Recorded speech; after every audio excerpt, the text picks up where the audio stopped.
Hello everyone, welcome to I GATE Bhilai. बच्चों, आज हम इसलिए मिल रहे हैं और इसलिए वीडियो बना रहे हैं कि जो बच्चे कंप्यूटर साइंस और आईटी के अंदर में इंजीनियरिंग कर रहे हैं, सभी का मन रहता है कि एक अच्छी कंपनी में जॉब करना।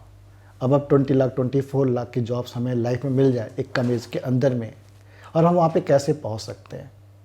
क्योंकि अभी आप देखते होंगे, फाइंड आउट करते होंगे कि अभी आईटी ब्रांच और सीएस ब्रांच दोनों ब्रांच बहुत ही ग्रोइंग ब्रांच है। सबसे ज़्यादा जॉब यहीं पे लग रही है, क्योंकि आईटी इंडस्ट्री सबसे बड़ी इंडस्ट्री पूरे वर्ल्ड में मैक्सिमम जॉब आपको दे रही है। आप किसी ब्रांच में इंजीनियरिंग कर रहे हैं, लेकिन मैक्सिमम लोगों की जॉब यहीं पे लग रही है, यहीं पे खप रहे हैं लोग।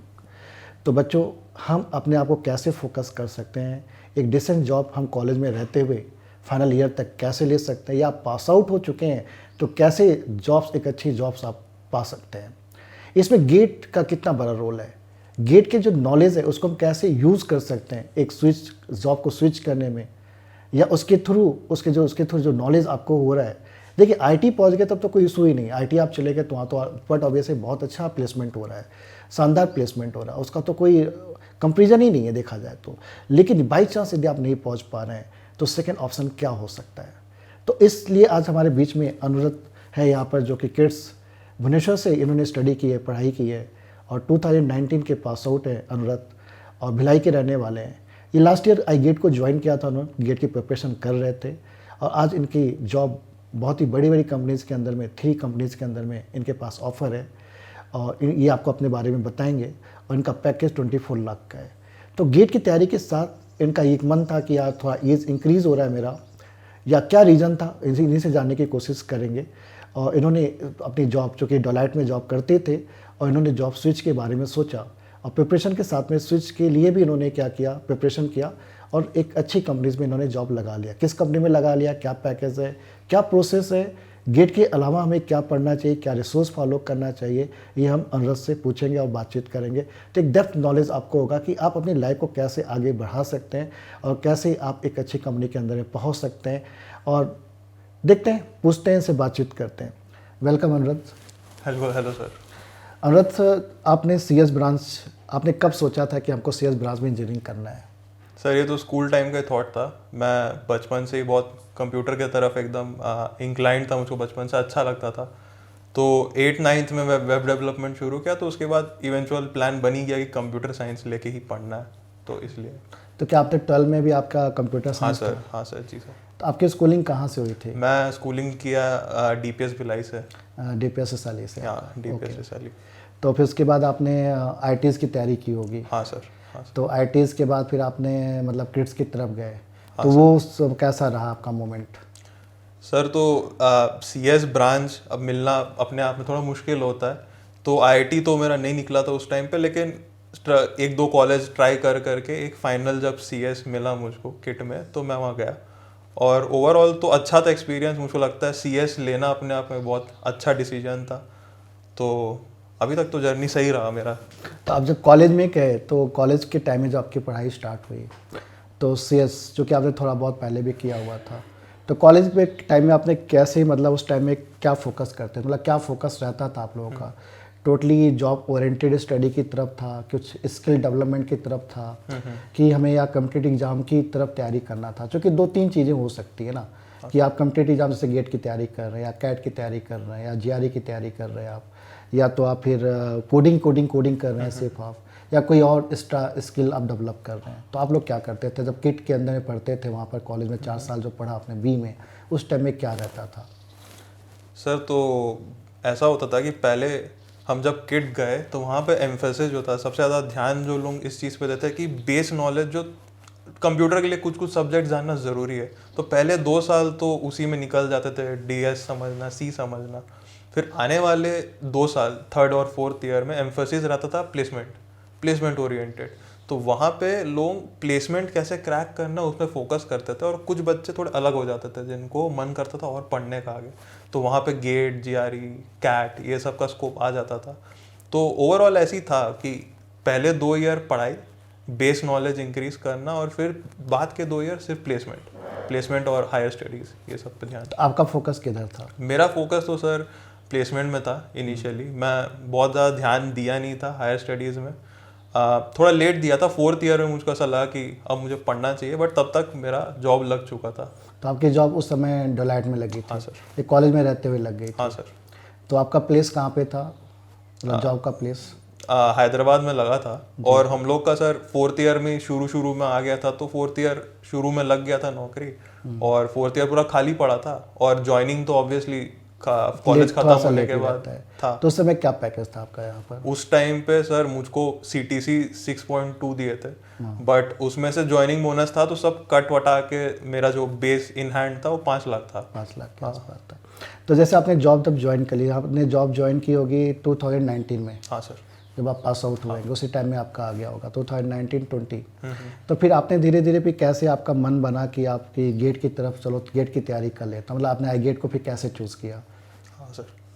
तो अच्छी बात यह है कि मैं जब 4th ईयर में था और मैं भिलाई में छुट्टियों के लिए आया हुआ था, तभी मैंने आई गेट के बारे में सुना था कि यहाँ पे लोग बहुत बोलते थे कि एक सर है, सिद्धार्थ सर है, उनका ट्यूशन बहुत अच्छा है। तो मैं अपने पेरेंट्स के साथ आया हुआ था यहाँ पे, और उस टाइम पे मैंने पहली बार आपसे इंटरेक्ट किया था और आपने समझाया था गेट क्या होता है, कैसे होता है।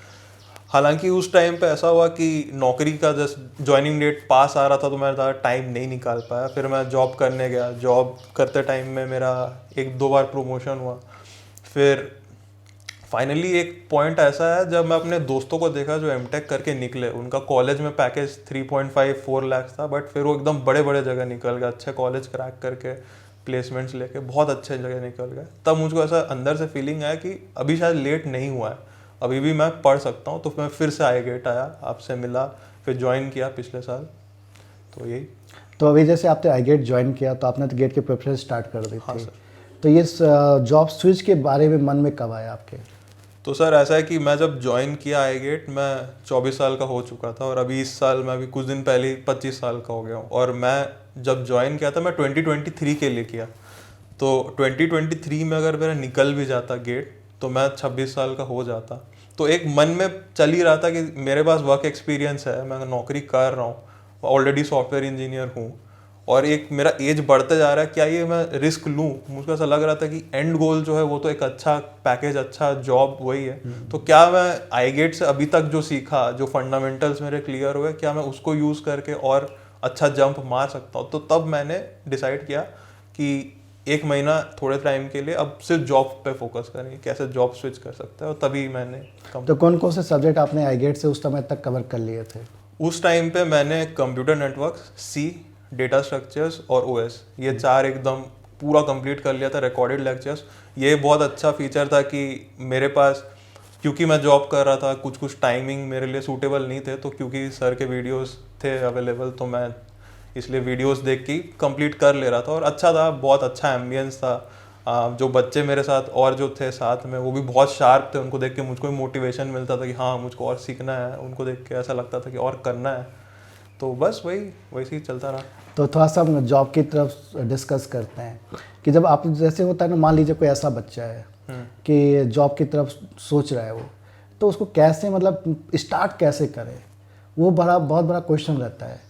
अब उसको मालूम नहीं है कि कैसे अप्लाई करना है, कहाँ पे जाना है, किस टाइप की जॉब हमें चाहिए, और किस टाइप की जॉब के लिए किस टाइप का नॉलेज चाहिए, ये कैसे डिसाइड होता है? तो सबसे पहले 2 चीज़ों पे डिपेंड करता है कि क्या आप ऑलरेडी जॉब कर रहे हैं या क्या आप नया जॉब मतलब पहली बार जॉब इंडस्ट्री में घुस रहे हैं। तो आप जब नए हैं तो आपको उतना फ्रीडम नहीं है चूज़ करने का कि क्या होगा, कौन से डोमेन में जाना। उस टाइम पे आप, ऐसा है कि आप अगर as a software engineer join कर रहे हैं तो हो सकता है आपको कुछ भी, हो सकता है रोल मिला, हो सकता है आप बैकएंड का काम कर रहे हो सकता है आप डेटाबेस का काम कर रहे हो, कुछ भी कर सकते हो। बट अगर आप एक एक्सपीरियंस प्रोफेशनल है और आपको पता है कि आपका डोमेन क्या है, तब थोड़ा जॉब सर्च अलग हो जाता है। उस टाइम पे हम एम्फेसिस देते हैं कि सेम डोमेन में जिसमें मैं हूँ और कौन सी कंपनीज उसमें काम कर रही है उसी चीज़ पे, और फिर उन कंपनीज को रीच आउट करना। तो ये 2 थोड़ा अलग चीज़ हो जाता है। मतलब फ्रेशर के लिए थोड़ा सा अलग हो जाता है, और जो जॉब्स कर रहे हैं, जो उनके बेसिक आइडिया हो जाता है ना कि हमें किस प्रोफाइल में जाना है, कहाँ पे जाके जॉब करना है, किस कंपनी के अंदर में जॉब करना है।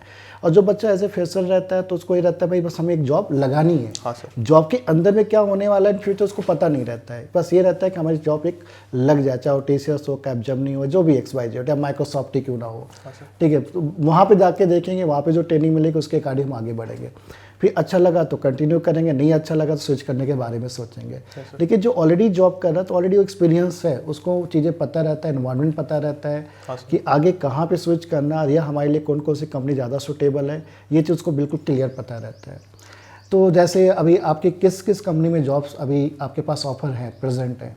तो सर मेरे पास अभी 3 कंपनीज का ऑफर है, EY, फिर जेरोक्स और लास्ट एक जिनोटी करके स्टार्टअप है। जी जी, तो मैंने जिनोटी का ऑफर लिया है, एक्सेप्ट किया है हाँ आपने? जी और वो मुझको 24 CTC दे रहे हैं, उसमें से 18 बेस है, 2 परफॉर्मेंस बोनस साल का और 4 लाख स्टॉक।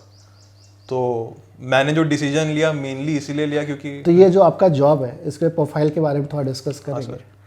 तो अभी मुझको जो जॉब ऑफर मिला जिनोटी से वो टेक्निकल आर्किटेक्ट टाइप का है कि मेरा रेस्पॉन्सिबिलिटी ये रहेगा कि मैं हर एस्पेक्ट को देखूँ उनका वेब डेवलपमेंट का, कि उनका UI कैसा है, उनका बैकएंड का परफॉर्मेंस कैसा है, कैसे वो अपना डेटाबेस को मॉडल कर रहे हैं, कितने अलग अलग प्रकार के डेटाबेस है। तो अभी तो वही है, इट्स मतलब वो टेक्निकल आर्किटेक्ट वाला पोजीशन है, थोड़ा अलग है मेरे लिए, एक नया चैलेंज होगा क्योंकि इससे पहले मैंने इतना वास्ट स्कोप में काम नहीं किया। तो वही मैं अभी उसके तरफ। तो डेलॉयट में आप क्या काम करते थे? डेलॉयट में मैं सॉफ्टवेयर इंजीनियर था, बट मेरा मेजॉरिटी एम्फेसिस मतलब मैं मेरा जिसमें ध्यान देता था, जो मेरा फील्ड था वो था बैक एंड डेवलपमेंट। अच्छा। तो थोड़ा बहुत डेटाबेस, थोड़ा बहुत ये सब वेब सर्विस वगैरह बनाना, तो लिमिटेड था। बट अब मैं जिस जगह पे जा रहा हूँ वहाँ पे एम्फेसिस है कि मैं हर चीज़ को करूँ, हर चीज़ में ध्यान दूँ, हर चीज़ में कंट्रीब्यूट करूँ। तो इसलिए मैं इस डिसीजन पे आया कि इस समय मेरे लिए स्टार्टअप ज्वाइन करना अच्छा होगा। लेकिन सबका अलग अलग होता है, कुछ लोगों को अलग नीड्स होता है, उनका अलग एम्बिशन होता है, कुछ लोगों को चाहिए होता है कि अच्छे कंपनी, अच्छा रेपुटेड कंपनी में। जैसे आपने जेराक्स का नाम लिया, जेराक्स तो बहुत पुरानी कंपनी है और काफ़ी बड़ी कंपनी वो भी है। EY का भी नाम काफ़ी अच्छा मैंने सुना हुआ है कि उसका भी कंपनी काफ़ी अच्छा है। लेकिन आपने स्टार्टअप इसलिए ज्वाइन किया क्योंकि आपकी काफ़ी कुछ चीज़ें यहाँ पे सीख सकते हैं जो लाइफ में आपको बहुत यूज़ हो सकता है, और कम एज है तो अभी सीखने का अच्छा टाइम है आपके पास में। हाँ सर। तो मेरा नेक्स्ट क्वेश्चन ये है आपसे कि जो अब जब आपने स्विच के बारे में सोचा, मतलब जॉब के लिए कि करते हैं कुछ, तो इसकी प्रिपरेशन कैसे स्टार्ट किया आपने और क्या क्या चीज़ें आपने स्टडी किया, क्या क्या मतलब रिसोर्सेज क्या क्या फॉलो किया आपने, मतलब किस ऑर्डर को फॉलो किया आपने? तो सर इंटरव्यू का जो बेस क्वेश्चन है, मतलब सबसे जो बेस टॉपिक है जिससे सब पूछते हैं, सॉफ्टवेयर इंजीनियर रोल के अलग अलग रोल है, जैसे क्लाउड इंजीनियर और ये सब उसका अलग है, बट मैं सिर्फ सॉफ्टवेयर इंजीनियरिंग का बोलूँगा। तो उसका जो बेस टॉपिक है वो DS डेटा स्ट्रक्चर्स वो पूछेंगे, वो पूरा इन डेप्थ नॉलेज चाहते हैं कि हमको ट्रीज़ के बारे में पता हो, एरे वैरे का कंसेप्ट एकदम क्लियर हो। तो इसलिए मैं क्या किया कि मैं सबसे पहले, क्योंकि मैं ऑलरेडी iGET में था, मैं कोर्स लेके रखा था, तो मैं C और अपना DS एकदम फंडामेंटली क्लियर कर लिया कैसे होता है। फिर उसके बाद जब फंडामेंटल क्लियर हो गया तो प्रैक्टिस करना था कहीं पे, कि करके देखना था। तो फिर मैंने कोडिंग क्वेश्चंस वगैरह करने सॉल्व किए, competitive coding questions, leet code करके प्लेटफॉर्म है, वहाँ पे क्वेश्चंस सॉल्व किए प्रैक्टिस करने के लिए। उसके अलावा मैंने प्रोजेक्ट्स बनाए। प्रोजेक्ट्स भी काफ़ी काम आता है, बिकॉज आपका जब रेज्यूमे रहता है इंटरव्यूअर के हाथ में, तो वो सबसे पहले देखता है कि आपने किस किस चीज़ पे काम किया है। तो आपका प्रोजेक्ट जितना यूनिक हुआ, जैसे आपने कुछ स्क्रैच से बनाया तो उसका अलग एक वैल्यू रहता है। तो मैं यही 3 चीज़ किया। सबसे पहले मैंने अपना फंडामेंटल क्लियर किया कंप्यूटर का, दूसरा मैंने प्रोजेक्ट्स अच्छे बनाए, और तीसरा फिर मैं प्रैक्टिस किया कोडिंग और ज़्यादा कि कॉम्पिटिटिव, क्योंकि फर्स्ट राउंड किसी भी कंपनी में कोडिंग ही रहेगा। तो यही 3 चीज़ था जो मैंने किया। तो क्या एक्सप्लेन कर सकते हैं कि किस टाइप की कोडिंग करना चाहिए, कुछ एग्जांपल्स, और जो आपके इंटरव्यू के अंदर में क्वेश्चंस पूछे गए थे? हाँ सर। तो किस टाइप के क्वेश्चंस पूछे गए थे? तो इंटरव्यू अगर जैसे आप कोई स्टैंडर्ड, अच्छा जैसे मैं अमेज़ॉन के इंटरव्यू दे रहा हूँ, मेरा अमेज़ॉन कंपनी में हुआ नहीं अभी तक, 1 राउंड बचा हुआ है, बट अभी तक मेरे 6 राउंड इंटरव्यू हो चुके हैं। और वैसे कंपनीज में, बड़ा कंपनीज एकदम रेप्यूटेड सॉफ्टवेयर इंजीनियरिंग कंपनीज में, हर राउंड में एम्फेसिस रहेगा प्रॉब्लम सॉल्विंग। ठीक है, वो आपको एक क्वेश्चन देंगे जो बहुत बड़ा पैराग्राफ टाइप का रहेगा, जिसमें यूज केस दिया रहेगा, और आपको डेटा बेसिक जो प्रॉब्लम सॉल्विंग स्किल्स है वो यूज करके एक कोड लिखना है, एक एल्गोरिदम सिंपल। अब उनका एक्सपेक्टेशंस रहता है कि आप उस एल्गोरिदम को ऑप्टिमाइज करें, आप उनको बोले कि बिग O ऑफ n में हो रहा है, big O of n log n में। तो ये जो टर्मिनोलॉजी है जिसमें आप बोल पाए कि बिग O ऑफ n में हो रहा है, ये आप कहाँ से सीखेंगे? आपका अगर डेटा स्ट्रक्चर्स क्लियर हुआ तभी आप बोल पाएंगे। और आप को उन लोग इसी बेसिस पे टेस्ट करते हैं कि आपका फंडामेंटल्स कैसा है। और कोड अगर आप पूछे कि कैसा कोड आता है, तो मेजॉरिटी कोड जो रहता है वो एरे से रहता है। एरे और स्ट्रिंग सबसे ज़्यादा जो ईजीएस्ट सबसे पहला राउंड रहता है, जो फिल्टर करने वाला राउंड होता है, उसमें वो लोग एरे और स्ट्रिंग से ही पूछेंगे, क्योंकि उनके पास टाइम रहता नहीं है और एरे स्ट्रिंग लोग जल्दी जल्दी बना लेते हैं। फिर आता है नेक्स्ट जो सबसे बड़ा टॉपिक है, वो ट्रीज में भी लोग बहुत पूछते हैं क्वेश्चंस। ट्री वो लोग एक्सपेक्ट करते हैं binary search tree, AVL tree, ये सब का नॉलेज हो। और तीसरा रहता है डीबीएमएस में भी लोग पूरा ये सब मॉडलिंग के बारे में पूछते हैं, और रिलेशनल मैपिंग और बी ट्री क्या होता है, कैसे होता है, ये सब टेस्ट होता है। तो ओवरऑल टॉपिक्स यही रहेंगे। डिफ़िकल्टी हर राउंड के बाद बढ़ता रहेगा। आपसे हो सकता है अभी सिंपल एक एरे का पूछ लिया, आगे चल के एकदम कॉम्प्लेक्स कर देगा उसको, हो सकता है एरे का ही रहेगा लेकिन और कॉम्प्लेक्स। तो आपका हाथ बैठ जाना चाहिए क्वेश्चंस पे, वो एक इम्पॉर्टेंट चीज़ है। तो इंटरव्यू क्वेश्चंस कुछ डिस्कस कर सकते हैं हम? हाँ, तो एक क्वेश्चन जो मुझको याद है एकदम क्लियर, वो था कि बहुत सिंपल क्वेश्चन है। उन्होंने मुझको बोला था कि एक एरे है, एरे में आपको फर्स्ट मैक्सिमम और सेकंड मैक्सिमम निकालना है। तो मेरे दिमाग में जो सबसे इजी आंसर है, सॉर्ट करके पहला बता देंगे फर्स्ट 2 एलिमेंट। वो बोले नहीं, सॉर्ट नहीं करना है। फिर मैं बोला कि अच्छा ठीक है, काम करता है, एक एक करके मैक्स निकालूंगा। तो बोला वो भी नहीं करना है। तो उन्होंने बोला कि big O of n complexity में एक लूप के अंदर फर्स्ट मैक्स और सेकंड मैक्स दोनों को ट्रैक करना है। तो ये थोड़ा मुझको ट्रिकी लगा, मैं वहाँ पे सोचने लगा कि ये कैसे करे। तो ये इजी क्वेश्चंस थे। एक जो टफ क्वेश्चन जो मुझे याद है, जो ऐसा था कि काफ़ी अच्छा खासा टफ था, वो ये था कि एक हमारे पास एक बड़ा सा एरे दिया हुआ था, जिसमें हर दिन का स्टॉक प्राइस दिया हुआ था, एक स्टॉक का। और हमको ये ढूंढना था लास्ट में कि हमारा कितना फ़ायदा हो सकता है, स्टॉक कब बेचना है, कब सेल करना है, उसके हिसाब से मैक्सिमम प्रॉफिट कब होता है। तो इसमें थोड़ा सा ग्रीडी एल्गोरिदम का कंसेप्ट लग रहा था, और कुछ लोग वो एक्सपेक्ट कर रहे थे कि मैं उनको डायनामिक प्रोग्रामिंग के थ्रू उसको समझाऊं और एक्सप्लेन करूं, वॉक थ्रू करूं कोड कैसा हो रहा है। तो क्वेश्चंस जैसे मैं आपको बोला कि एरे एक बहुत कॉमन टॉपिक है, एरे से आता है, बट डिफ़िकल्टी वैरी करता है। हो सकता है वो आपसे ये पूछ दे कि सॉर्ट करके दिखाओ, क्विक सॉर्ट का इम्प्लीमेंटेशन बताओ, या हो सकता है वो आपको एकदम कॉम्प्लेक्स चीज़ें बोलने लगे कि जैसे डायनामिक प्रोग्रामिंग के हिसाब से समझा के दिखाओ, ये सब। तो ये सब चीज़ें हम लोग तो गेट में पढ़ते ही है। हाँ सर। आप मीन मैक्स निकालना, आप डिवाइड काउंटर से निकाल सकते हैं आप, और मैक्स मीन निकालना है आपको स्ट्रिंग में, तो इसकी भी हम लोग गेडी अप्रोच और डायनामिक अप्रोच, ये सब तो हम लोग बैक ट्रैकिंग अप्रोच, ये सब काफ़ी चीज़ें हम लोग तो इसमें करते ही है। और ये सारे कंसेप्ट यहाँ पे गेट में क्लियर हो ही जाते हैं देखा जाए तो। Yes sir. बस मेन मिसिंग जो रहता होगा कोडिंग पार्ट रहता होगा। Yes sir. ये कोडिंग पार्ट भी आपको करके देखना है कि इम्प्लीमेंट कैसे करना है, ये रहता है। हाँ सर। अभी इस साल से हम लोग ने तो कोडिंग पार्ट भी स्टार्ट करा दिया है कि जैसे गेडी में कैसे कोडिंग करना है। और हमारे पास वो क्या बोलते हैं, सचिन करके, जो अभी IIT हैदराबाद में पढ़ रहा है, तो भी हर संडे क्लासेस ले रहा है सिर्फ कोडिंग के लिए। जैसे मैंने पूरी थ्योरी पढ़ा दिया, तो आप कोडिंग कराओ बच्चों को। उससे क्या होगा कि दोनों चीज़ें उसकी होती जा रही है, कोडिंग होते जा रहा है प्लस थ्योरी भी होते जा रहा है। जब आप इंटरव्यू देते रहते हैं तो उस समय बच्चे बहुत ज़्यादा प्रेशर में रहते हैं यार, इंटरव्यू को डर लगता है ना इंटरव्यू देना, मतलब। तो आप लोग जैसे अभी तो आप लोग जॉब में कर रहे हैं, कितना फील करते हैं कि प्रेशर होगा? प्रेशर तो सर होता है, क्योंकि अभी कोविड का टाइम चल रहा है, लॉकडाउन है, तो अभी भी इंटरव्यूज जूम कॉल पे होता है। और जूम कॉल पे ऐसा होता है कि आप इंटरव्यू ज्वाइन किया और आपका इंटरव्यूअर ने कैमरा ऑन नहीं किया है, तो आपको एक डर तो लगता ही रहता है कि वो क्या सोच रहा हो, क्या देख रहा होगा।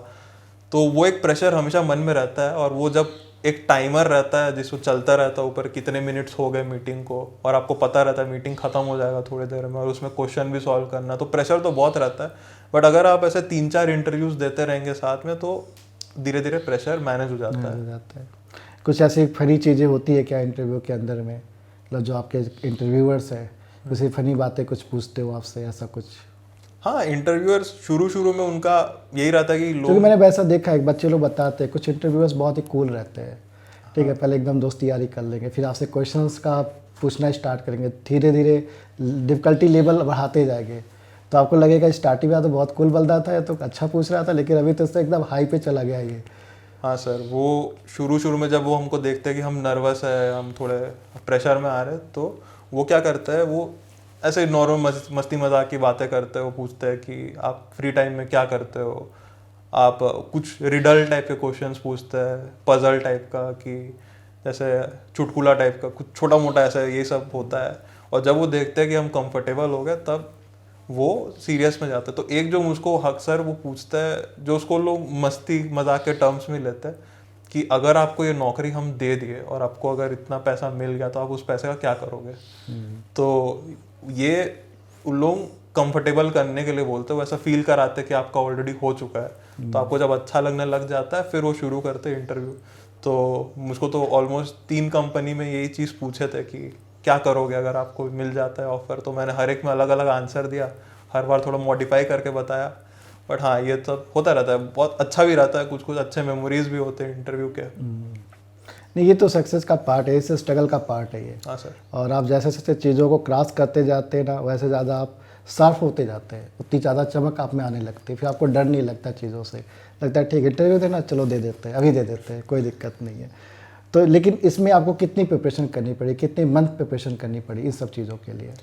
तो सर एक जो अच्छा चीज़ हो रहा था मेरे साथ कि मैंने आईगेट का कोर्स लिया हुआ था और मैंने 4 महीना तो एकदम फंडामेंटल्स क्लियर के, एकदम बैठ के शुरू से पूरा पढ़ा। मैं एकदम भूल गया कि मेरे पास कुछ नॉलेज है। मैं सोचा कि एक नया पन्ना खोलता हूँ, पूरा शुरू से पढ़ता हूँ। 4 महीने CDS-OS क्लियर फंडा मेरा, CN। और फिर उसके बाद 1 महीना मैंने बस लगाया जॉब ढूंढने में, शॉर्टलिस्ट करने, क्योंकि मेरे पास वर्क एक्सपीरियंस था। तो मैंने ढूंढा कि मेरे लिए सूटेबल कौन से कंपनीज होंगे जो मैं उसी टेक्नोलॉजी पे काम करे जिसमें मैं कर रहा हूँ। शॉर्टलिस्ट करके रेज्यूमे भेजना, और फिर लास्ट हर कंपनी के इंटरव्यू के 1 हफ्ते पहले इंटरव्यू का प्रिपरेशन, कि बैठ के क्वेश्चन सॉल्व करो। क्वेश्चन सॉल्व कर लेने के बाद प्रैक्टिस करो कि क्या किसको कैसे आंसर करना है, क्या बोलना है, और बस उतना ही। क्योंकि जो मेन चीज़ टेस्ट होता है फंडामेंटल्स ही है। तो अगर हम फंडामेंटल्स पे फोकस करें तो हमारे लिए बाकी चीज़ें बहुत ईजी हो जाती है। आप चाहे तो 1 महीना पूरा सिर्फ क्वेश्चन सॉल्व करने में डेडिकेट कर सकते हैं अगर आप बड़े कंपनीज एम कर रहे हैं।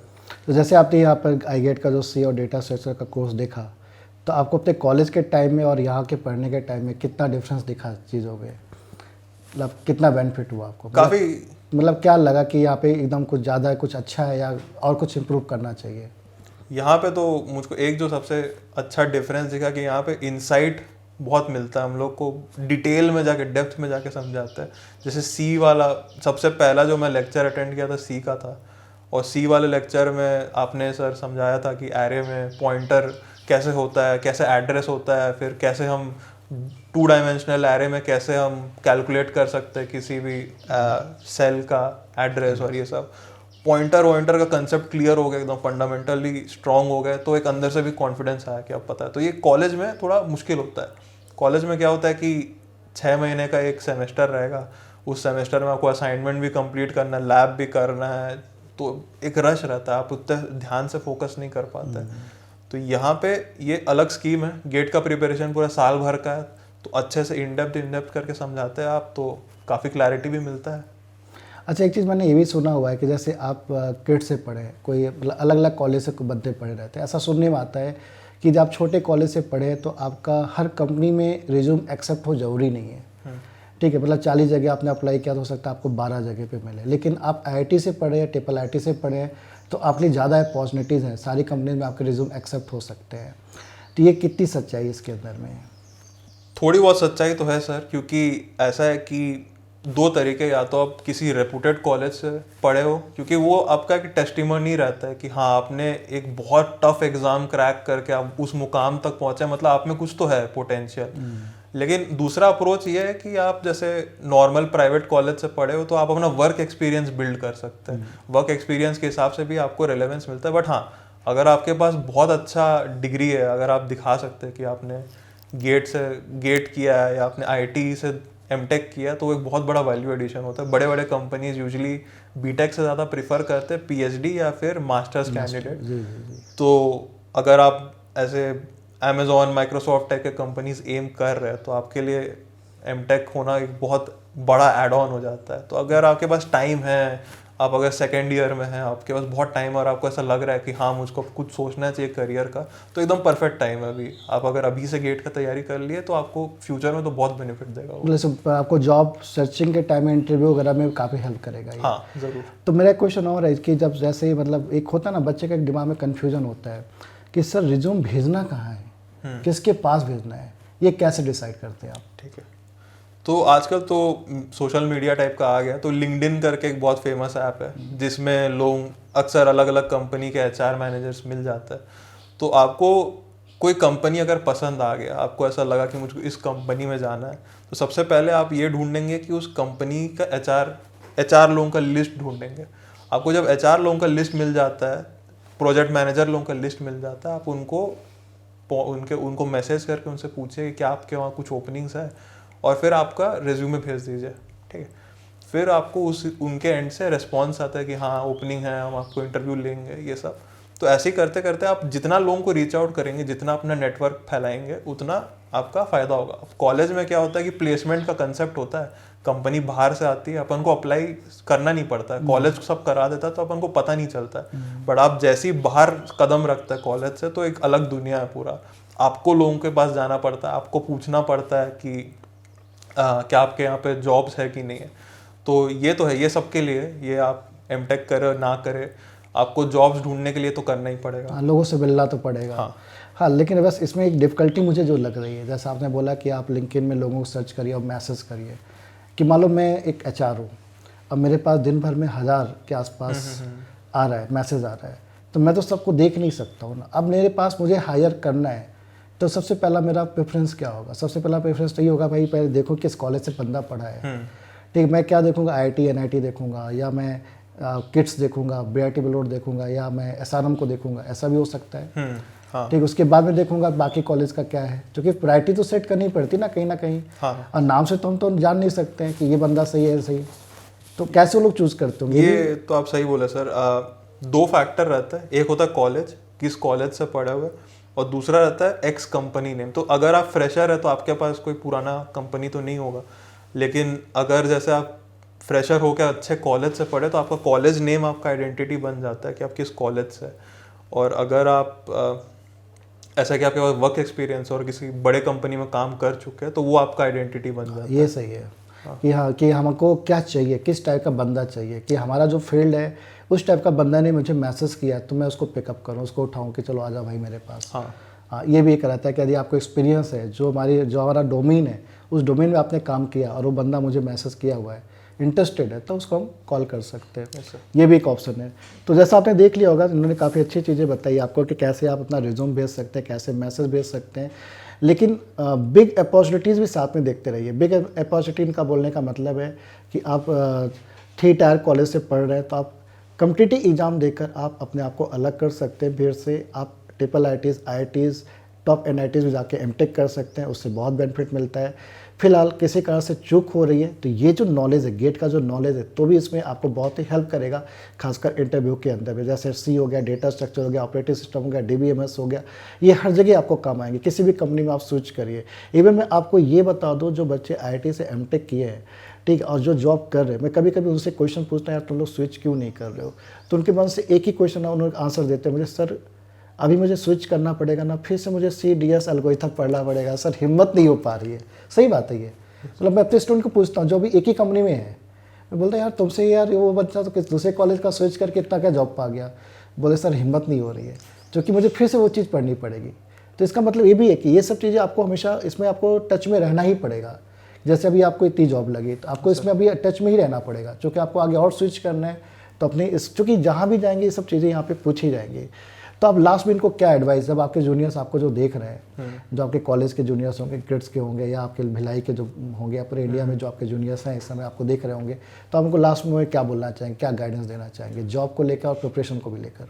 तो अगर आपने मन बना लिया है कि आपको गेट देना है और आपको मन है एमटेक करना है, तो वो हमेशा टॉप प्रायोरिटी रखिए, क्योंकि उसका लॉन्ग रन में ज़्यादा फ़ायदा है।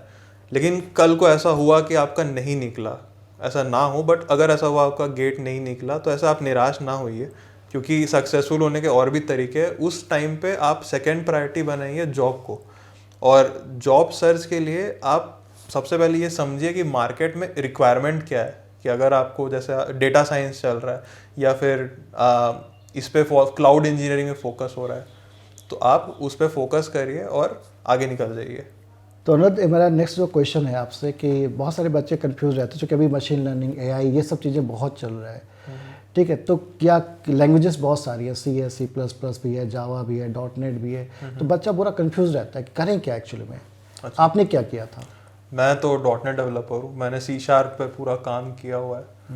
और ऐसे लैंग्वेज से अलग कुछ ऐसे फ़र्क पड़ता ही नहीं है, क्योंकि हर कंपनी में सारी लैंग्वेजेस चलते हैं, बट कोई एक लैंग्वेज का पूरा अंडरस्टैंडिंग होना चाहिए। Okay okay. अब चाहे आप जावा अच्छे से करिए या आप मतलब C# में भी आप अच्छा परफॉर्म कर सकते हैं। हाँ। दूसरा एक कन्फ्यूजन बच्चों के दिमाग में ये रहता है कि बहुत सारे सर्टिफिकेशन कोर्सेज होते हैं, तो सर्टिफिकेशन कोर्सेज हमें कितना हेल्प करते हैं और करना चाहिए, कितना करना चाहिए? हाँ, तो सर्टिफिकेशन जैसे यूडेमी के सर्टिफिकेशंस, कोर्स कंप्लीशन के सर्टिफिकेशंस, वो उतने वैल्यूएबल नहीं होता है, लेकिन आपने कोई ऐसे बड़ा सर्टिफिकेशन किया हो जैसे AWS का या Azure का क्लाउड सर्टिफिकेशन, जो ऐसा सर्टिफिकेशन होता है जो सर्टिफाई करता है कि आप एक मतलब आप प्रैक्टिस कर सकते हैं उस डोमेन को, तो उसका बहुत वैल्यू आ जाता है। तो ये चीज़ मैं बोलना चाहूँगा कि अगर आपको क्लाउड इंजीनियरिंग वाला डोमेन एक्सप्लोर करना है तो और आपने AWS का सर्टिफिकेशन करके रखा है तो आपको बहुत अपर हैंड दे देता है। तो आपने काफ़ी चीज़ें तो बता दी, मतलब सर्टिफिकेशन का भी हो गया, लैंग्वेज का हो गया, नॉलेज का हो गया, बेसिक नॉलेज का भी हो गया। तो बच्चों ये बिल्कुल है कि यदि आप तैयारी कर रहे हैं 101% आपको कहीं ना कहीं बेनिफिट मिलेगा। प्रिपरेशन भी करते रहिए, लेकिन ये जो नॉलेज है, ये नॉलेज ख़राब क्या हो जाएगी गेट की? नहीं सर, कभी नहीं। मतलब जैसा आपको, मतलब जो बहुत सारे बच्चे का डर रहता है ना, यार गेट में नहीं हुआ तो फिर क्या? नॉलेज तो सर कभी वेस्ट नहीं होगा। ये नॉलेज, जैसे मैं अभी गेट नहीं दिया, उससे पहले मेरा जॉब लग गया, तो जॉब कैसे लगा, यहीं से पढ़ के ही लगा। तो ये एक चीज़ है कि नॉलेज तो कभी वेस्ट नहीं होगा। और ये जो नॉलेज है गेट का, वो आपके सेमेस्टर का ही है। हाँ, जो आप कॉलेज में पढ़ रहे हैं वही सब्जेक्ट यहाँ पे पढ़ रहे हैं, वही सब्जेक्ट आपको आगे कंपनी में काम आएंगे। तो ये इंटरलिंक है। जैसे आप, ऐसा होता है कि हम ऐसा कोई सब्जेक्ट पढ़ रहे हैं जो हमारा इंटरलिंक है ही नहीं, हमारे कॉलेज से इंटरलिंक नहीं है, हमारे इंडस्ट्री से इंटरलिंक नहीं है, तो भी इशू हो सकता था। लेकिन ये तो हर जगह इंटरलिंक है। तो पर करते रहिए, प्रिपरेशन करते रहिए, आप लोग लगे रहिए। और साथ में इन फ्यूचर जॉब के लिए ऐसे बहुत सारे बच्चे हमारे पास में हैं। जैसे मैंने अनुरत को भी नहीं मालूम था सर मुझे बुलाएंगे इंटरव्यू के लिए, लेकिन जिसने जैसे डरते हुए तो बताया मेरे को, सर मेरा जॉब लग गया है। तो कैसा फील हुआ आपको जब आप मुझे मतलब मैसेज किए, तो क्या सोच के मैसेज किए? सर मैं तो थोड़ा ऐसे डरा हुआ था कि आपको लगेगा कि मैं गिव अप कर दिया गेट के लिए, बट मैं थोड़ा सरप्राइज था आप जब इतना खुश हो गया, बुला लिए मिलने। तो ये अपने आप में बहुत अच्छा फीलिंग है कि आप कुछ डिसीजन ले रहे हो तो आपको सपोर्ट मिल रहा है, और कि आप कुछ दोनों चीज़ एक्सप्लोर कर सकते हो। आप गेट दे रहे हो तो सही है, गेट नहीं दे के अच्छा जॉब ले दे रहे हो तो भी सही है। सर तो खुश है होंगे ही आपके लिए। नहीं, इसमें मेरा मानना ये रहता है यार, देखो यदि आपका जॉब 20 लाख के ऊपर लग रहा है तो ये अच्छी अपॉर्चुनिटीज़, और अब आपकी ये 24 साल 25 साल की है, ठीक है, आगे और आप ग्रो कर सकते हैं। और हर कोई तो ऐसा तो है नहीं कि गेट निकल लेगा, या हर कोई या कैट निकाल लेगा, या हर कोई IIT ही पहुंच जाएगा, ऐसा तो है नहीं। ठीक है, तो हर कोई तो ऐसा नहीं कि जब कॉलेज स्कूल में पढ़ते रहता है तो हर कोई IIT ही चले जाता है, ऐसा तो है नहीं। ठीक है, इसलिए जितनी अपनी कैपेसिटी है उसको 100% यूटिलाइज करना है। बस ये नहीं होना चाहिए कि हमने अपना 100% नहीं दिया है, तो अपना 100% दीजिए, लगे रहिए, 100% फ़ायदा होगा। क्योंकि ऐसे भी मेरे पास बच्चे हैं जिन्होंने गेट की प्रिपरेशन की, लेकिन किसी कारण से वो गेट में चूक गए, लेकिन आज उनकी जॉब हम देखते हैं तो 45 लाख 50 लाख के आसपास कर रहे हैं वो लोग।